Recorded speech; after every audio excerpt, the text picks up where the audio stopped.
네, 우리 하나님께 주신 말씀 함께 살펴봅니다. 베드로전서 5장 1절부터 6절까지 말씀인데요, 저와 여러분이 한 절씩 교독하고 마지막 6절은 합독하겠습니다. 신약성경 381면에 있습니다. 베드로전서 5장 1절부터 6절 말씀 한 절 한 절 교독하고 마지막 절은 합독합니다. 너희 중 장로들에게 권하노니 나는 함께 장로된 자요 그리스도의 고난의 증인이요 나타날 영광에 참여할 자니라. 너희 중에 있는 하나님의 양 무리를 치되 억지로 하지 말고 하나님의 뜻을 따라 자원함으로 하며 더러운 이득을 위하여 하지 말고 기꺼이 하며 맡은 자들에게 주장하는 자세를 하지 말고 양 무리의 본이 되라. 그리하면 목자장이 나타나실 때에 시들지 아니하는 영광의 관을 얻으리라. 젊은 자들아, 이와 같이 장로들에게 순종하고 다 서로 겸손으로 허리를 동이라. 하나님은 교만한 자를 대적하시되 겸손한 자들에게는 은혜를 주시느니라. 그러므로 하나님의 능하신 손 아래에서 겸손하라. 때가 되면 너희를 높이시리라. 아멘. 2012년도에 출간된 책 제목이 이런 책이 있습니다. 죽음에 이르는 7가지 죄. 영어로 부제로 이렇게 되어 있어요. The Seven Deadly Sins라고 되어 있습니다. 7개의 대죄라고 분류하기도 하는데요, 교만, 시기, 분노, 나태, 탐욕, 탐식, 정욕 7가지를 대죄라고도 쓰기도 하고 죽음에 이르는 죄다라고 부르기도 합니다. 제가 7가지를 불러드렸는데 여러분은 몇 가지나 해당되십니까?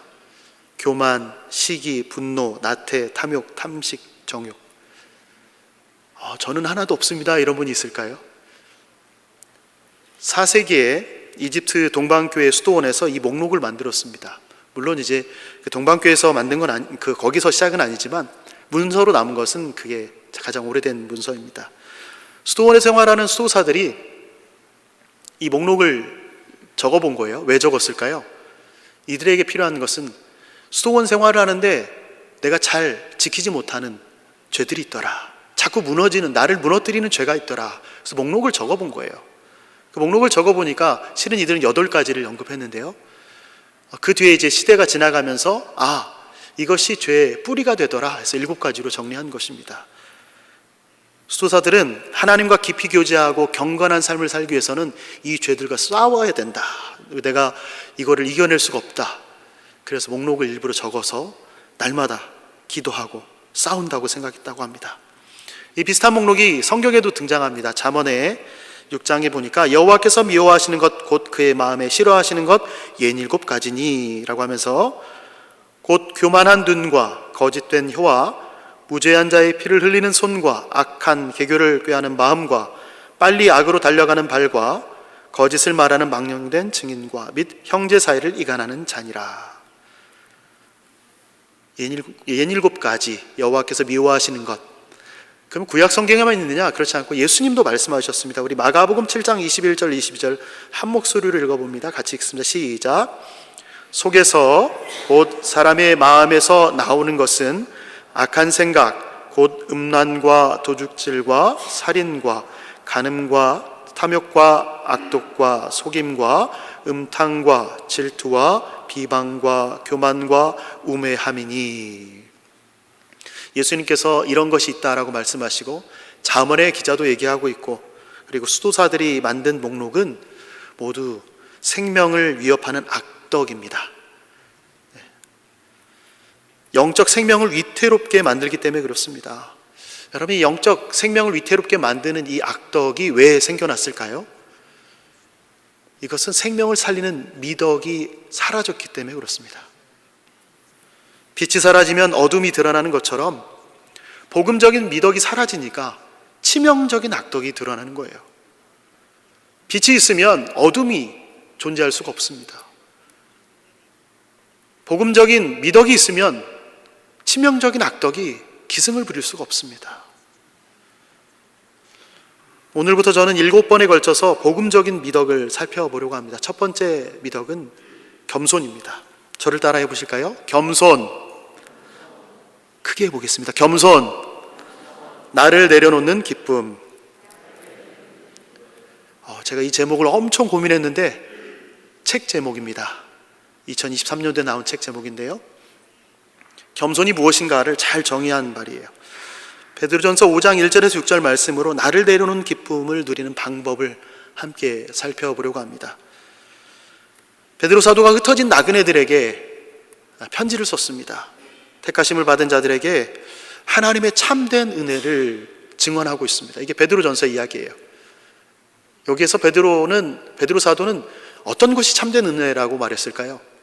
내가 부자가 됐다 라고 말했으면 우리가 참 좋았을 텐데, 베드로 사도는 이것이 참된 은혜라고 하지 않고 내가 고난 중에 있다, 그런데 이 고난 받는 것이 성도로서 받는 것이라서 은혜다, 내가 고난을 받고 있는데, 성도로서 고난을 받고 있는데 소망을 품게 하니 이것이 참 은혜다 라고 이야기합니다. 소망 가운데에서 버틸 수 있더라. 베드로 사도가 썼던 이때는 네로 황제가 통치했던 때입니다. 네로 황제가 아주 기독교인들을 몰아갔습니다. 코너로 몰기 시작합니다. 얼마나 힘들었겠어요. 그런데 그 와중에도 이 성도들에게 하는 이야기예요. 이것이 하나님의 은혜다, 참된 은혜다.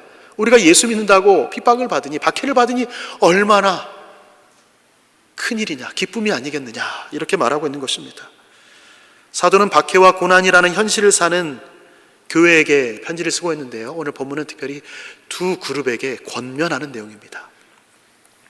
한 그룹은 교회를 이끌어가는 리더십이에요.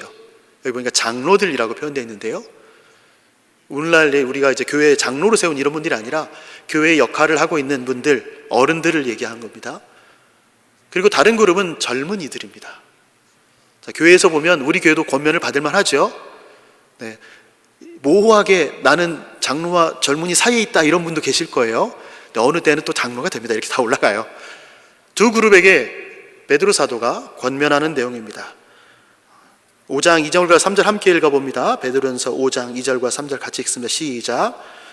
너희 중에 있는 하나님의 양 무리를 치되 억지로 하지 말고 하나님의 뜻을 따라 자원함으로 하며 더러운 이득을 위하여 하지 말고 기꺼이 하며 맡은 자들에게 주장하는 자세를 하지 말고 양무리의 본이 되라. 아멘. 베드로 사도가 첫 번째 권면하기를 장로들에게 이야기하는 것입니다. 자, 겸손, 나를 내려놓는 기쁨을 교회 지도자 그룹이 누리는 방법 무엇이냐? 본을 보이는 것입니다. 본이 되는 것입니다. 겸손을 경험하는데 본을 보이는 것이 이 기쁨을 누리는 거래요. 베드로 사도가 이 서신을 보낼 당시에는 로마 제국이 통치할 때입니다. 로마 제국이 이스라엘을 포함해서 팔레스타인까지 정복을 했으니까 그들의 권력이 아주 막강했습니다.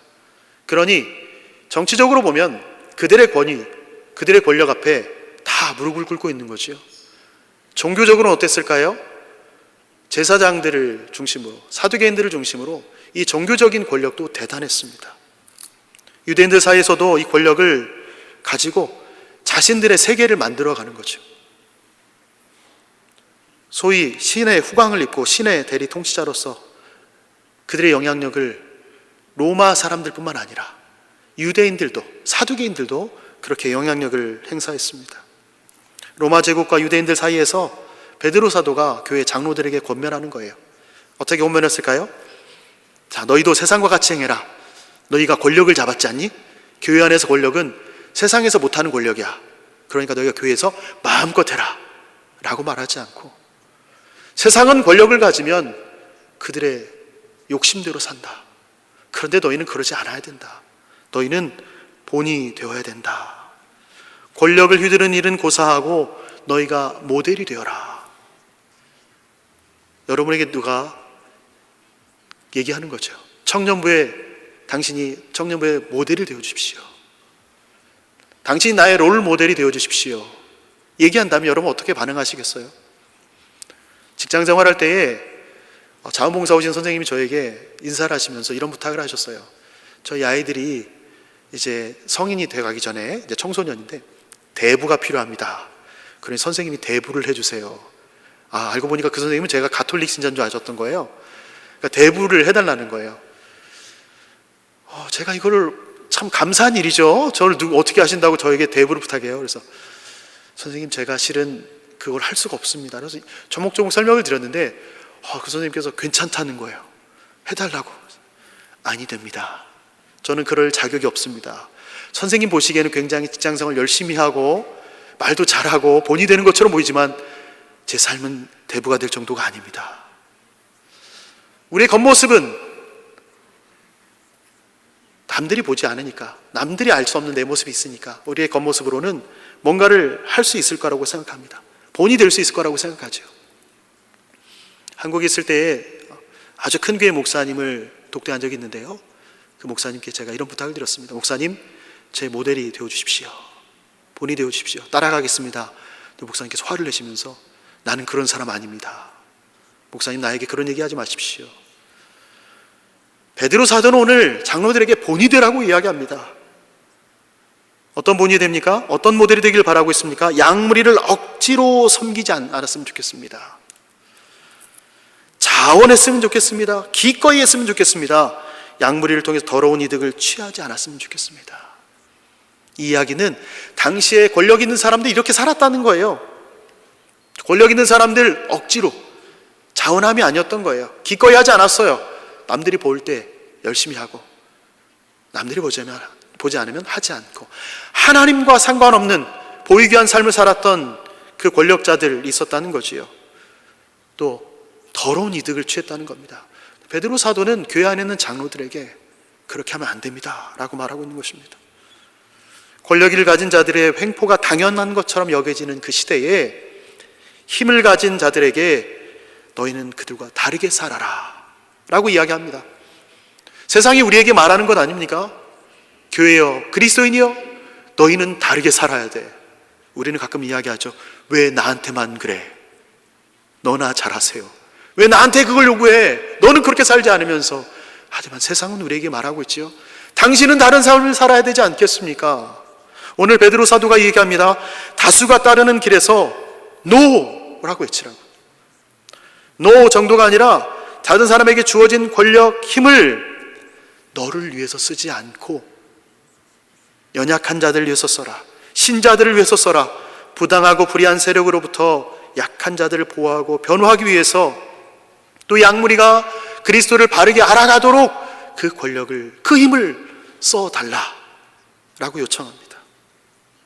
자신에게 위임된 힘과 권력을 나의 이익이 아니라 다른 사람들을 위해서, 그리고 사회적 약자라고 여겨진 이들을 보호하기 위해서 사용하는 것, 이것이 겸손입니다. 겸손은 권력을 올바르게 사용할 때 드러납니다. 권력을 가졌을 때에 그 사람이 어떤 사람이 나타나죠. 아이들 놀 때요, 대장 한번 시켜보세요. 그러면 그 아이가 어떻게 하는지 보이죠. 아이들은 본능적으로 하니까 그 권력을 가졌을 때 어떻게 해야 되는지를 알아요. 명령하기 시작합니다. 너 저거 해, 저거 해. 어른이 되면 다를까요? 똑같습니다. 그런데 그 힘을 가졌을 때에 올바르게 사용할 수 있어야 겸손한 것입니다. 내가 힘을 가졌으니 내 뜻대로 다 짜장면 아니라는 거예요. 과감하게 탕수육 손들 수 있어야 된다는 거죠. 오늘 베드로 사도가 장로들에게 요청하는 것, 이것은 베드로 사도가 경험했기 때문에 알려주는 겁니다. 겸손이 무엇이냐? 예수님께서 겸손하신 분이시다. 섬김을 받으셔야 될 그분인데, 그분이 만물의 창조자시며 다스리는 분이 하나님께 불순종하고 대적하며 반역하는 이들을 사랑하셔서 당신의 권력을 내려놓고 이 땅에 오셨다. 그분이 겸손의 본이 되신다. 그러니 너희가 그렇게 하라 라고 얘기하는 거예요. 여러분, 겸손이 사라지면 어떻게 될까요? 겸손한 사람들 10명 모아보세요. 그 10명 모아놔도 겸손이 사라지는 상황이 옵니다. 왜 그럴까요? 겸손이 사라지면 교만이 나타나요. 겸손한 사람이 모였어도 그 중에 한 사람은 교만한 사람으로 나옵니다. 교만은 다른 이들보다 내가 더 높은 존재라고 생각하는 마음입니다. 상대가 나보다 낫지 못하다, 더 좋지 못하다, 나보다 더 월등하지 못하다고 생각해서 차별하고 억압하고 실제적인 힘과 권력을 이용해서 무시하고 괴롭히는 것이 교만입니다. 이 교만, 교회 안에서도 이 교만한 일들이 생겨나죠. 겸손이 사라지면 교회 안에서 어떤 일이 일어납니까? 위임받은 힘과 권력을 성도를 섬기고 그들의 믿음을 바르게 세우라고 주신 위임받은 권력인데, 이 겸손이 사라지면 이 권력이 왕국이 되었죠. 간혹 그런 분들 여러분 이단에서 많이 보지 않습니까? 사이비 종교에서 마치 자기가 신의 대리자인 것처럼 권력을 가진 그런 모습들 보면 하나님 앞에 가면 그들이 어떻게 될까라는 저는 상상을 해봅니다. 저들이 아직 하나님을 제대로 모르는구나. 그러니 이단으로, 사이비로 낙인이 될 수밖에 없는 거죠. 하나님의 뜻을 빙자하여서 자신의 탐욕과 욕망을 실현하려고 애쓰는 모습들을 보면 그 사람이 겸손하다라고 말할 사람은 아무도 없습니다. 자신을 기준으로 생각하고 결정할 뿐만 아니라 자신이 마치 하나님인 것처럼 너 이거 잘못했어, 성경이 이렇게 말하지 않고 있어라고 정죄의 칼을 휘두르고 있다면 이분이 겸손하다라고 말하기는 우리는 좀 곤란하죠. 교만이 내 마음의 중심으로 오면, 교만이 내 안에 중심으로 오면 겸손은 밖으로 나갑니다. 겸손은 스포트라이트를 좋아하지 않습니다. 겸손은 인싸가 되는 것을 바라지 않습니다. 겸손은 알아주는 것을 바라지 않습니다. 겸손의 왕으로 오신 예수님은 왕궁이 아니라 베들레헴 구유에서 나셨습니다. 스포트라이트를 받은 것이 아니에요. 많은 사람들은 그가 왕으로 오셨기에 당연히 예루살렘의 중심에 있을 거라고 생각했지만 그분은 겸손의 왕으로 오셔서 아무도 모르는 곳, 알아주지 않는 곳에서 나셨습니다. 베드로 사도가 장로들에게, 교회 어른들께 권면합니다. 자신이 가지고 있는 힘, 권력을 성도를 섬기는데 사용해 주십시오.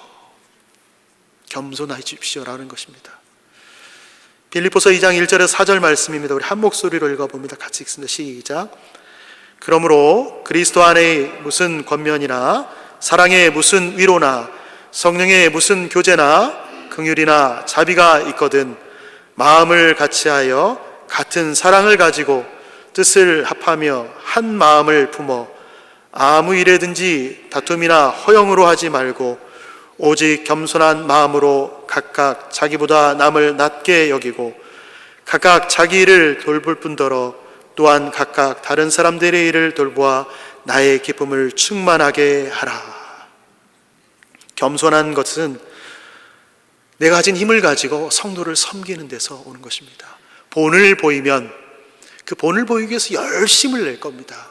그럼 그 모습을 본 사람들이 우리 장로님, 우리 권사님, 우리 집사님 참 겸손하시다. 내가 이 모습을 따라가야지라고 생각하는 것입니다. 우리 브랜치장 정말 겸손하다. 나 또 이렇게 얘기했는데 또 뜨끔하는 분이 있을지 모르겠어요. 하나님께서 우리에게 주신 마음입니다. 베드로 사도가 이 권면을 했는데 이 권면을 받아들인 이에게 보상이 주어진다고 쓰여 있습니다. 우리 이 권면을 받아들여서 이 상을 함께 받으면 좋겠는데요. 4절 말씀 함께 읽어봅니다. 같이 읽습니다. 시작. 그리하면 목자장이 나타나실 때에 시들지 아니하는 영광의 관을 얻으리라. 아멘. 양들을 위하여 목숨을 버리신 예수님께서 목자로 다시 오십니다. 오셔서 시들지 아니하는 영광의 관을 주겠다 약속하십니다. 주님 다시 오실 때까지 양물의 본이 되어서 영광의 관을 얻는 모든 성도님 되시기를 예수님의 이름으로 축원합니다. 아멘. 사도가 박해와 고난이라는 현실을 사는 이 젊은 그룹에게도 권면합니다. 우리 5장 5절인데요. 같이 한번 읽어봅니다. 시작. 젊은 자들아 이와 같이 장로들에게 순종하고 다 서로 겸손으로 허리를 동이라. 하나님은 교만한 자를 대적하시되 겸손한 자들에게는 은혜를 베푸시느니라 주시느니라. 아멘. 겸손, 나를 내려놓는 기쁨을 젊은 그룹이 누리는 방법은 순종입니다. 순종하고 서로 나누는 것이 써 있는데요. 베드로 사도는 교회가 공식적으로 세운 지도자들의 권위를 인정하고 순복하라라고 이야기합니다. 영적 지도자, 교회 어른은 성도를 돌보고 양육하도록 임명된 직분자입니다. 이분들의 권위는 그리스도로부터 유임받았습니다. 그리스도로부터 유임받았지만 계급이 아닙니다. 서열이 아닙니다. 목사님이 위에 있으니까 굉장히 높고 장로님도 위에 있고 권사님도 위에 있고, 이게 아니라 성도를 섬기라고 주신 충성되이 맡기신 직분입니다. 그리스도와의 관계에서 모든 것으로 주를 위하여 살도록 직분을 주신 겁니다. 그러니 직분을 받을 때마다 약간 두렵고 떨림으로 이 길을 정말 하나님 나에게 주셨는가 고민하는 거죠. 올해도 나에게 이 직분을 주셨는데 이것을 내가 충성되이 맡을 수 있는가 기도해야 되는 거죠. 제가 목사가 되기 전에 마지막 시험을 봅니다. 시험을 보고 인터뷰를 하는데 저는 열심히 금식하고 갔어요. 저를 가르쳤던 목사님께서 이런 말씀하셨어요. 그때 강도사 때, 이 강도사, 이 시험을 통과하고 목사 안수 받으면 돌아오기 힘들다. 고민 많이 해봐라. 진짜로 목사로 부르신 게 맞느냐? 저를 사랑하는 그 교수님도 똑같이 얘기하셨어요. 이 강도사, 정말 하나님 부르심 맞느냐? 너 정말 목회길 갈 게 맞느냐? 이 말을 들었는데 얼마나 마음이 번민이 되는지. 또 목사가 된다는 것이 쉬운 결정은 아니죠. 저희 아버지가 목회를 하셨으니까 그 길을 방법적으로는 어떻게 가는지 알아요. 그런데 솔직히 제가 그런 생각을 했어요. 아버지처럼 못 살겠다. 날마다 새벽에 가서 기도하고 무릎 꿇고 기도하고 하루 종일 교회만 생각하고 나는 그렇게는 못 살 것 같아. 그래서 고민하면서 기도하고 금식했습니다. 직분을 맡는다는 것이 얼마나 어려운 일인지 알기 때문에 그렇습니다. 저는 열심히 기도하고 금식하는데 아내는 금식하지 않더라고요. 제가 부탁했거든요. 금식해달라. 같이 기도하자. 아내는 제가 목사 될 줄 알았나 봐요. 금식하고 기도하고 가서 인터뷰할 때 목사님이 물으셨습니다. 강도사님은 목회하면 목회의 철학이 무엇입니까? 목회가 뭐라고 생각합니까? 제가 두 글자로 말씀드렸습니다. 관계입니다. 하나님과의 관계고, 하나님과의 관계가 바로 서 있어야 내가 성도와의 관계가 바로 서 있습니다. 하나님과의 관계가 서 있지 않으면 성도와의 관계가 서 있을 수 없습니다. 그렇게 말씀드렸습니다. 그리고 목사 안수를 받고 난 뒤에 더 그 책임이 무겁다라는 것을 경험했습니다. 내가 더 낮은 곳으로 가야 된다는 당위성을 갖게 된 거지요. 교회 어른들은 그 당위성을 가지고 직분을 받고 섬김의 자리로 나아가는 것입니다. 오늘 베드로 사도가 그 직분자들에게만 말하는 것이 아니라 그 직분을 받은 분들에게 순종하는 것, 순복하는 것을 얘기하고 있는데요. 이 당시 베드로 사도가 말했던 이 당시의 교회는 다양한 문화와 배경을 가진 이들이 함께 있었습니다. 인종도 다르고 국적도 다르고 신분도 다르고 재산도 다르고 성별도 천차만별이었습니다. 자연스럽게 서로에게 보이는 신분의 차이, 재산상의 가난하고 부유한 것들의 차이가 차등적으로 존재했던 때였습니다. 어쩌면 밖에서 만났을 때는 주인과 종이었기 때문에 교회 안에서도 그렇게 지낼 수도 있었던 상황입니다. 그런데 베드로 사도는 젊은 그룹에게 부탁하는 것입니다. 모든 차별적인 상황을 뛰어넘어서 순종해라. 서로를 존중하고 섬기며 복종하는 태도를 취하라. 젊은이들에게 구하는 겸손이 이것입니다. 종과 주인이 같이 예배드리고 있으면 누가 불편할까요? 종이 불편할까요? 주인이 불편할까요? 아니요. 그 예배당에서는 불편함이 없어야 되는 것입니다. 나의 상황 환경이 어떠하면 걸림이 되지 않고 예배하는 곳에서는 하나님만 보이는 것이 맞는 것입니다. 베드로 사도가 말할 때 이 장로들의 직분이 그분들이 어떻게 어른들이 되었든지 알 수 없지만, 나이가 많아서 엘더로서의 역할을 하는지 모르겠지만 그분들이 말할 때에 순종해라. 우리의 생각에 따라서 내 생각과는 다른데 그건 아니지요 라고 말할 것이 아니라 서로를 존중하며 어른들의 말씀을 잘 따라가라 라고 권면하고 있습니다. 이것이 젊은이들에게 주어진 겸손입니다. 교회 지도자, 교회 어른들이 권력과 힘을 과시하거나 휘두르지 않아야 하듯이 젊은이들에게는 배우고 지도를 받는 성도 역시 정당한 절차에 따라 세워진 리더십들에게 공동체가 부여한 권위를 인정하고 그들을 존중해야 합니다. 이 권위를 인정하지 않고 순종하지 않고 내가 하고 싶은 대로 한다면 이것은 자유가 아니라 방종입니다. 또 다른 형태의 교만입니다. 하나님께서 주신 권위 앞에 내 생각으로 판단하고 재단한다는 것은 하나님을 넘어선 교만입니다. 성도는 예수님께서 최후의 만찬 전에 제자들의 발을 씻기시고 본이 되신 것처럼 겸손의 앞치마를 두르고 우리가 섬겨야 될 자리로 나아가야 됩니다. 하나님은 교만한 자를 낮추시고 겸손한 자를 높이신다고 약속하십니다. 교만은 패망의 선봉이고 거만한 마음은 넘어짐의 앞잡이다 라고 잠언이 말씀합니다. 교회 영적 지도자들에게, 어른들께 순종하고 서로 겸손으로 허리를 동이면 어떤 은혜가 주어질까요? 베드로 사도가 이렇게 얘기합니다. 6절 말씀인데요, 6절 말씀 함께 읽어봅니다. 시작.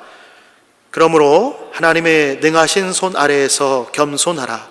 때가 되면 너희를 높이시리라. 아멘. 이때가 언젠지 모릅니다.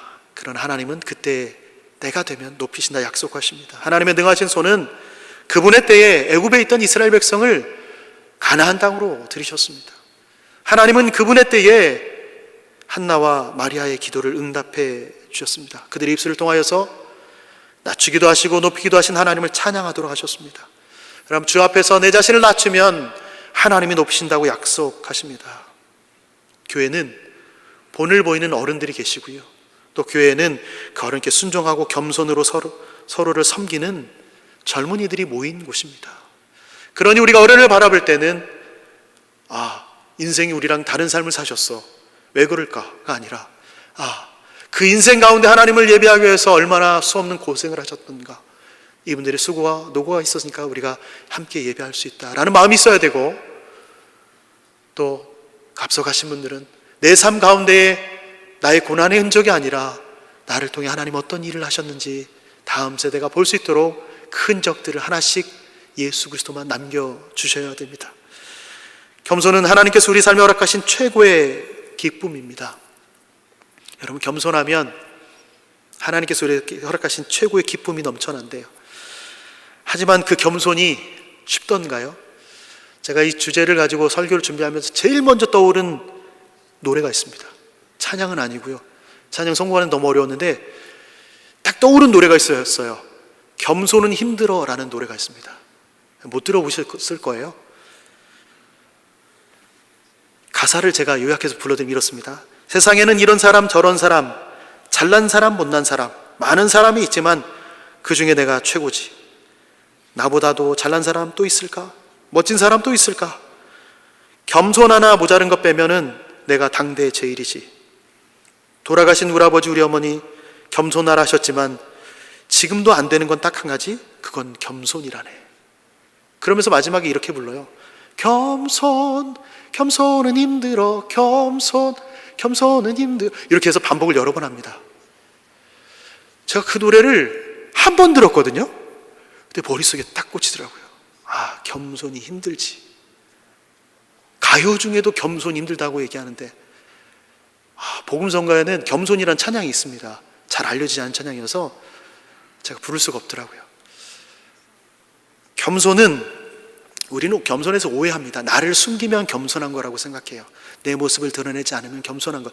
교회에서도 나를 잘 드러내지 않으면 나는 겸손한 사람.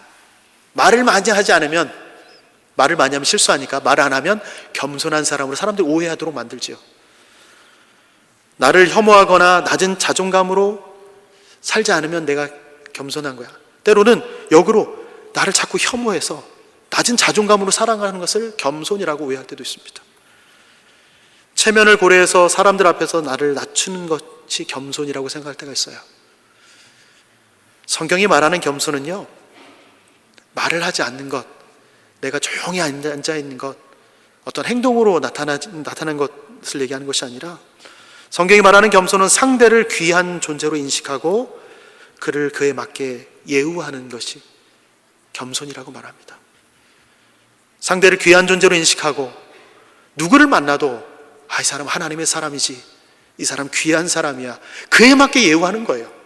나이가 어리든 나보다 더 많이 배우지 못하였든 상관없이, 내가 이 사람보다 나이가 많아서, 내가 가진 것이 많아서, 내가 능력이 많아서 한번 고개 숙여주는 것이 겸손이 아니라, 그 사람의 어떠함과 나의 어떠함 상관없이 하나님이 지으신 존재, 귀한 존재야, 그에 맞게 예우하는 것이 겸손이라고 얘기합니다. 우리 신앙과 삶의 중심에 있어야 하는 복음적인 미덕이 겸손입니다. 복음적인 미덕이라고 말하는 것은 살린다는 거예요. 교회가 보여야 되는 겸손은 서로 사랑하고 존귀하게 여기고 돌아보며 보호해 주는 것입니다. 교회에서만 그렇게 살면 될까요? 아니죠. 이웃과 함께 살아가야 됩니다. 여러분, 교회의 겸손이 사라지면 교회가 교만해집니다. 교회가 교만해지면 사회의 지탄을 받게 됩니다. 사회의 지탄을 받던 정도가 아닙니다. 저는 매번 말씀드리지만 교회가 무너지면 사회가 무너집니다. 복음이 그 정도 능력이 없는 건 아닙니다.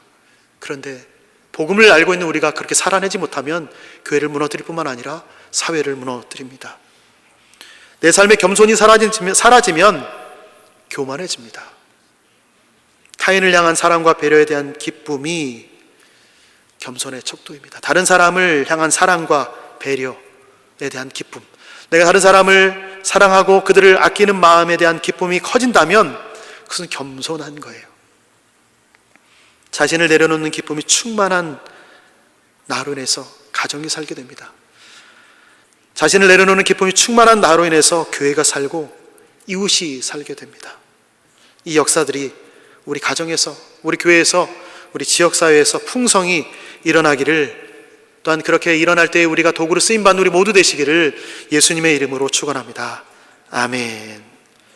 기도하겠습니다. 하나님, 나를 겸손의 자리로 이끌어 주셔서 참으로 감사합니다. 겸손하라 하셨는데 때로는 그것이 얼마나 어려운지를 경험하고 여전히 우리 자신을 내려놓지 못할 때가 있습니다. 이제 우리가 스스로가 아니라 성령님께서 주시는 그 기쁨과 또 하나님께서 허락하신 그 겸손의 모습으로 나아가는 인생 되게 하시고, 나를 온전히 내려놓고 주님이 주신 기쁨으로 채워가는 삶이 될 수 있도록 붙들어 주옵소서. 오직 예수님의 겸손을 본받아서 본을 보이며 순종의 삶을 살아가는 우리 모두 되도록 인도하여 주옵소서. 감사드리며 예수님의 이름으로 기도합니다. 아멘. 우리 함께 찬양하겠습니다.